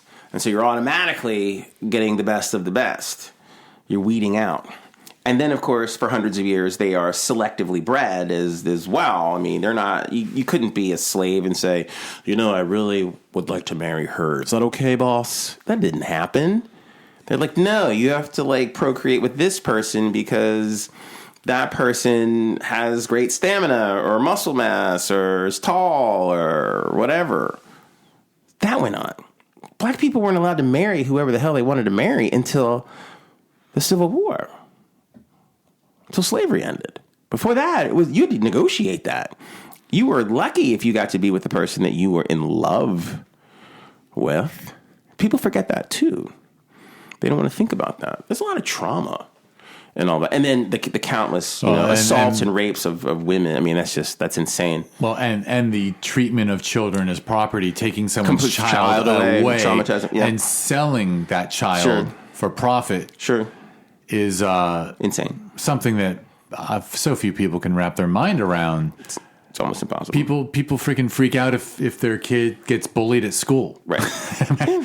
What if your kid was just taken away by the government by the person who controls your life? It's ridiculous. Absolutely. Jews building rockets for the Germans during World War II as slaves. Slave rocket builders. There's a movie. I can never get through. I'm blanking on the book, but the Pinchon book, the great book about the rockets. But anyway, you want to talk about Tomorrow Pictures before we go? Absolutely. Tomorrow Pictures at tomorrowpictures.com is the company that creates content for clients and also generates tremendous content that is a part of the social order or civil discussion as well. So we have clients like Rotary International. We have clients like the Community Foundation. We have clients like Atlanta Children's Hospital as well. We do or participate in a certain number of government programs and things like that as well. And we work with a lot of nonprofits. We're getting ready to do a documentary about the Burmese community, the refugees that have come over from Myanmar that are assimilating in Atlanta as well. And so that's a really good example of what we do as a self-sustainable for-profit business. So we're a for-profit business in the sort of philanthropic space, which is challenging, but it's very rewarding. It's exhausting, but it's fulfilling. And so that's kind of the way I look at that. Then we also have tomorrowpictures.tv, which is more countercultural, rebellious types of content as well that is generated from the psychosis that is my mind as well. That's sort of taking it to the man, as we like to say in the streets of the south side of Chicago. Like it's, pretty razor's edge stuff, like the program that is on discovering indie pre-existing freedom as well. And I have another piece that's called Trump's Children, which is a 21-episode web series interviewing kids and the effect that the 2016 election had on them as well, which is another piece that I'm very proud of. And then I have several other documentaries too. I'm going to be screening a documentary called Where is America at the New Orleans Black Film Festival as well, coming up in about a month and a half as well, and have been screening a lot of stuff over the past several months up and down the East Coast as well. So that's a big part of what I do. And my background is cinematography and editing and directing and writing. And I've also been really working on pivoting from the documentary realm into the scripted realm. I think there's a lot of stories that need to be told. They just can't be told in the documentary space anymore because the documentary space is log jammed up with murder documentaries and mayhem. So I think octopuses. And octopuses, exactly. And octopuses, who knew? But, these stories about people at the sort of intersection of, race and culture and religion and orientation and social status and stuff like that, and gender, of course, I think are better told in scripted form rather than documentary form. They miss the mark. People aren't paying attention to it, and they're too interested in, the guy that murdered 5 women that's buried in their backyard. That's what people are watching on these streaming platforms now, or Yellowstone. And I think you're right. And I think it does actually go back to the way the human brain works, our minds work, because we grew up, I'm going to go back to, we were hunter-gatherers, and we gathered around a campfire at night, and we told stories of our days, and storytelling was intrinsic to stuff inside our skulls. Sure. And so a documentary can be storytelling, but you definitely reach more people with storytelling than facts. Without a doubt. They want to see the story. They're all about the story. They want to make it sexy, make it good, make the lighting amazing, acting, throw a few stars in there if you can. That's what they want. But a good old-fashioned documentary, not right now. That's not what people are really into for the time being. They were, but that's changed. And I do think that the Trumpian universe changed that. The pandemic changed that. George Floyd changed that. Now it's like, okay, real world is too traumatic in that sense. Real world with real issues. When we're just having discussions about a guy that was murdering people in 1973 right outside of Houston, Texas, that's a safe distance. But if we're talking about a man that was snuffed out in 8.5 minutes on the streets in Minneapolis, that hits close to home. So something like that, or if you're going to approach that or try to discuss that type of dynamic, like currently what we're going through with Tyree Nichols, scripted, people can handle it better. But if you try to make the documentary, it's just like, it overwhelms. They shut down. And I noticed that. And then they go into this space of, I didn't realize that, I didn't know that, or whatever. And they're lying to themselves. That black people are killed at a disproportional rate by law enforcement. It's just like when people say, when they talk about like Auschwitz or something, I didn't know. Oh, get out of here. You knew. You just didn't want to deal with it. You don't want to think about it. They don't. I'm forced to share, in your season of Discover Indie Film, did you get all the way to, did you get to watch most of it, or that film, The 5th of April? Yeah. Where a young African-American woman is killed. She wrote that. I think she had someone else direct it, but the lead actress wrote it. And at the festival, there was a mother bleeping Trumper in the audience who started like mouthing off during the film and saying, "Oh my God, I don't want to see this, blah, blah, blah." And it was a fictionalized thing of how she was treated at work and how she was treated by people. And then, the dude with the Confederate flag in his basement shoots her at random. And he was, I was proud at the Q&A. Before the Q&A even started, I just addressed it and told but yeah, fiction is the way to get to people. Storytelling is the way to get to people. One of our even if you mottos, just have to upset them.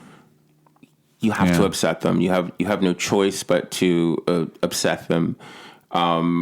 Everything right now is like being a 60s band where you just have to kind of throw it and put it in their face. And our motto as a company is the story is in the telling.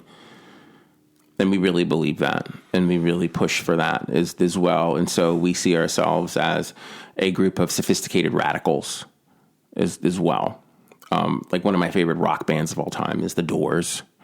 You know, and it was always like the doors of the mind and opening things up. And then you would just say things and do things whether you like them or not. And you just kind of had to deal with it. And that's the approach that we're taking. We're not a rock band, but, you know, we kind of play one on television a little bit. And so, but we've got many different people, you know, of all different backgrounds. You know, we are very strongly represented across the board. You know, we've had people in our office that are Jewish, that are Muslim, that are Christian, that are white, that are black, that are Latin, that are Asian, that are gay, that are straight, that are trans. That's who we are. We're global and we're the future. And we're all about that. And the company was started by a black man, and that's me. Got to live with it. It's what it is. And so that's one of the things I'm really proud of. I mean, being an African-American, and then I have a global company, and I am representing many people of many different backgrounds. That's what I'm all about. So it's like, am I a black company? Yes. You know, legally on paper, like when I have to like go sign for stuff, it's like, are you a black-owned company? Yes, we are. And that's great. But we strongly represent in these other communities of color as well. And we are committed to the conversation of truth. And there are not enough other organizations and companies that are doing the same thing. And we are trying to inspire people into that space as well. So that's a big part of what's going on with Tomorrow Pictures right now. So we're trying to inspire people, not only content creators, but financiers and distributors as well. We need people to take a chance on us, to say like, hey, this is worth the investment. I can get a good return on my investment, and we can get this stuff distributed, and people are going to watch it, and people are going to take it seriously. Because I think if you expose them to it, they will. You know, and I've learned that even from my association with you and your organization with the Sherman Oaks Film Festival, and also, you know, discovering indie as well. Like when I've recommended people to go there, and when they get there, they're like, wow, this is great. I want to see more of this. Well, I was going to close with, as you know, anything you have anything I can ever do, just let me know. You know that Discover Indie Film exists. You know that Hi TV exists. You know that these festivals exist. So, you know, anytime I can be of assistance, just let me know. Love it. Onward and upward. I love the content. I love the quality. Yeah. I love where it comes from. Yeah. You know, it's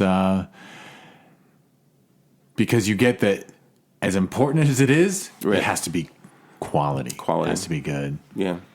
Which it'll be funny if 20 years from now we're like, quality's not important. now we're older. We're like, you know what? If you really want to reach people, you got to make it a little trashy. You got to shoot it on Super 8. You know, you gotta. Let's. That would be an interesting little foray. Like, you know what? I'm going to do a ridiculous, painfully embarrassing dating reality show. Right. And then somehow try to get something worthwhile in it. Mm-hmm. I don't think you actually could, but if anyone can, it might be you. I don't know. There you go. You know, no pressure. A socially conscious telenovela. There you go. I've done. Oh yeah, a telenovela. There you go. You might be able to sneak it in there. Maybe. We'll have to see. Who knows? Yeah. Anything else you want to add before we? No, I think that's great. I'm looking forward to us moving forward as well. I think this is going to be a really great festival year. I just got back from the Sundance Film Festival, and I thought it was pretty wonderful. And I can't stress enough supporting film festivals. That's where a lot of really great material is these days as well. So I'm looking forward to continuing to contribute in that space as well. And so once again, it's a pleasure. And anytime you would love for me to come on your worldwide network, I would be happy to. Excellent. Always welcome. Thank you, It's sir. always fun. And I won't bother with a big spiel of stuff, but if you, when I say you, I mean you, dear listener. Sure. If you want to learn more about Frederick or Jeff, Right. just go to discoverindiefilm.com or go to the show notes on the podcast app you're using, and there will be clickable links for everything Frederick does and the things I do. I guess, and it's funny, I got to add a Hi TV link. HITV. I think you should do that. Watch HITV.com. Yes. Absolutely. That's the latest thing. But I got to stop there. I can't do any more projects because, man, I'm working as much as a regular person who has a job. Congratulations. This film festival thing was supposed to be like seasonal, right? No. You work your Full-time ass job. off for 4 months, No. and then you take a month off, No. maybe 2. It's over now. Welcome to the big show, kid. My breaks are now the chance to catch up on all that work that doesn't get done when a festival's happening. Exactly. I've screwed myself. Again. Again.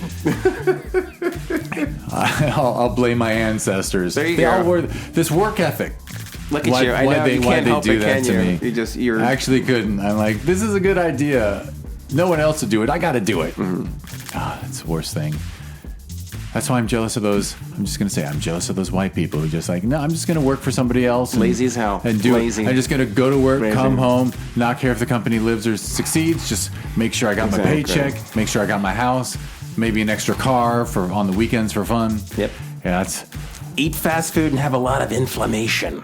You know, that's who they are. I was trying to wrap us up, but I can't have one last joke, which was a sketch comedy troupe I loved was Kids in the Hall, and there was one where a guy was hypnotized, and someone said, "What do you want to be?" And he went, "I want to be a dentist because they got it all figured out."